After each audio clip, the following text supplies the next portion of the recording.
Hey everybody, this is Zach. I'll be talking to you today about Silent Hill 3D and Priest.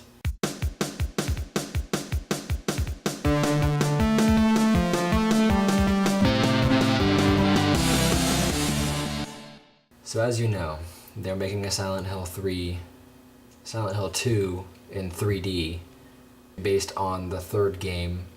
So it's kind of like Silent Hill 3 the movie. Anyway, they just released a picture of the lead actress that they picked, Adelaide Clemens.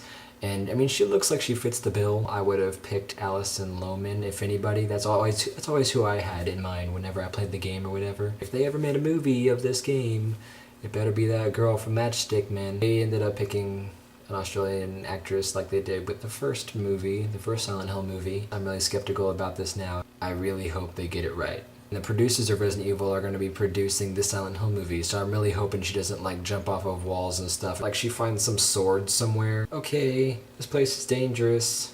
Shing. Oh, this is way too many clothes to be wearing. Anyway, that's the news on Silent Hill 3D. I'm kind of looking forward to seeing how it turns out. I hope they don't do the overly 3D effects. Like they have to keep reminding people, oh, this movie's 3D. You don't remember?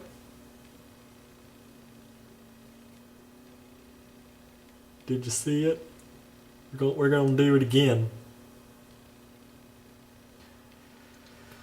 They really need to just make it subtle, you know. Avatar did a good job with the 3D because it wasn't like Final Destination was when somebody would fall on a spike and the spike was just like in the screen. This movie is 3D. I almost forgot until they made that over-exaggerated shot. As long as they get the 3D right in the story, and the girl can keep an American accent, it should be fine.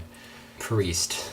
I am not looking forward to this movie. I really don't like the storyline that they're trying to make. I was such a big fan of the comics myself. I read all of them in high school. My high school had them in their library. Comics about religious anarchy in a high school library. But that's what it was. It was about religious, it was kind of like religious anarchy where this priest had a former priest life, but now he's getting vengeance on the demons and the zombies overtaking the Old West with the help of a demon. Belial or Belial, they don't tell you how to pronounce it in the comic, I don't think. This demon is helping him in exchange for his soul. This whole comic is just about him trying to clean out the Old West of zombies using just any weapons that he had, like a revolver. It was really cool. I was just picturing it as a movie when I was reading it. It was really good. Because it was a priest, but he had like long hair. It's a badass priest.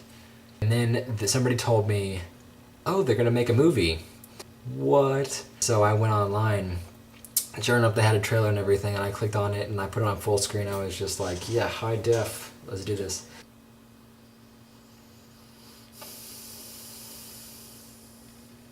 The movie itself wouldn't be that sucky if it didn't just grab a bunch of like cliches out of all these other movies and then just stuff them into one movie that they claim is based on the Priest comic. It's not based on the Priest comic. The only thing that it has in common with the comic is the name and the fact that there's a priest killing things. First off, in the movie, he's not known as Ivan Isaacs as he is in the comic. In the movie, he's actually just called Priest. That's his name. What is it, like Priest Evans? His parents name him Priest. He doesn't have long hair, he has short hair. It takes place in a futuristic world. And then they mention vampires. Vampires were never in the comic. It was always demons and zombies. The whole movie now revolves around only vampires. What the? This is not Priest. The movie is about the vampire, this whole war that they're having with the vampires and how his niece gets kidnapped by a vampire.